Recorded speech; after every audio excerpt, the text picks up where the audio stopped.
Naturalism is correct? Yes, that you cannot prove that there is no reality beyond the material there's world. Two separate questions here that have to be distinguished and carefully answered. I'll do it exceedingly briefing. Nature exists. If there's an argument against that, I haven't heard it. To argue that naturalism, therefore, is correct simply requires the additional view that none of the positive arguments for supernaturalism work. To declare that supernaturalism cannot be proven false is in itself not a positive argument for supernaturalism. Now, Dr. Shook, from those two premises, that nature exists and that there is no bridge to a supernatural reality, do you really think that it follows that nature is all there is?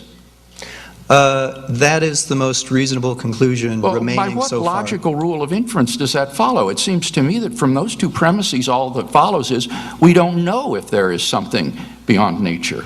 Let me try an analogy. Suppose, to see how my reasoning process works, let me try an analogy. Suppose you have a large sum of money you wish to invest, and I'm a broker, and I'm telling you the stock market's going up and up and up and up and up, and you say to me, well, now look, I'm pretty happy with my bank checking account. My money's really safe.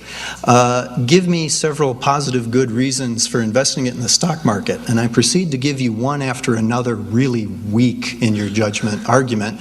And after you get past the third or fourth one, you stop me and you say, no, I'm not going to additionally try to put my money in the stock market. I don't want my money there. You haven't given me enough good reasons. Okay, now, the naturalist is somebody who retains this belief in exactly nature. Illustrates my point. That person has not given you reasons to believe the stock market is going up.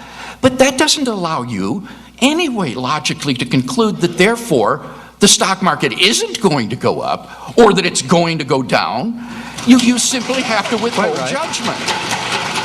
You see, it seems to me your reasoning here is logically invalid. No, it's not logically invalid. It's simply conservative. I'm very conservative with my money.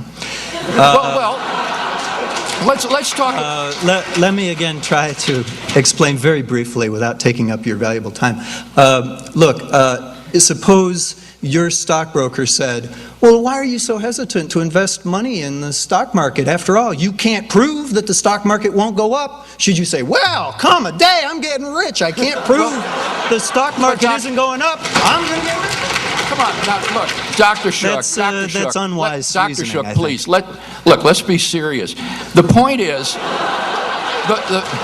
the point is, I assure you, I'm serious about from money. the lack of evidence that the market will go up, it does not follow that therefore the market will not go up.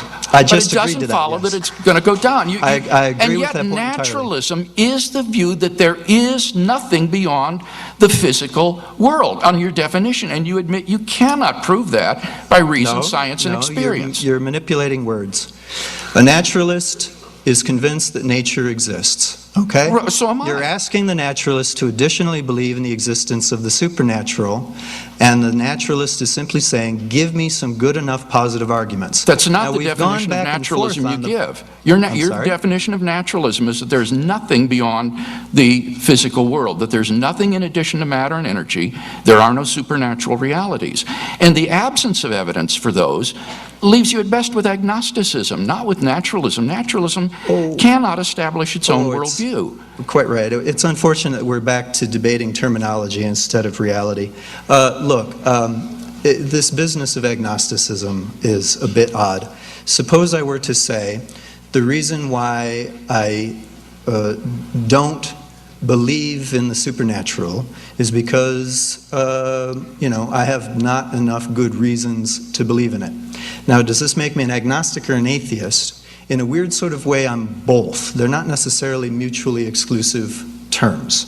An agnostic is somebody who cannot prove that supernaturalism is false, but again, that in and of itself is not a positive reason to go ahead and jump into the But has anybody offered in tonight's debate the claim that because you can't show supernaturalism to be false, therefore you should believe in supernaturalism? Who has argued that tonight?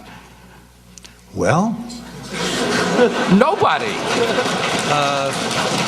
I've given five When I positive hear arguments for you have supernaturalism, and tonight, we've not heard any positive arguments for naturalism. All you have said is that my arguments fail, but that doesn't serve to establish that the material world is the only reality there is. There could be something beyond it.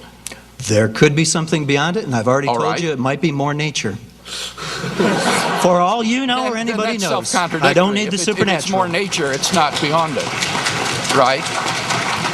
That's a self-contradiction, friends. Those who say that there may be more nature beyond it, it's still nature. That doesn't say there is something beyond nature.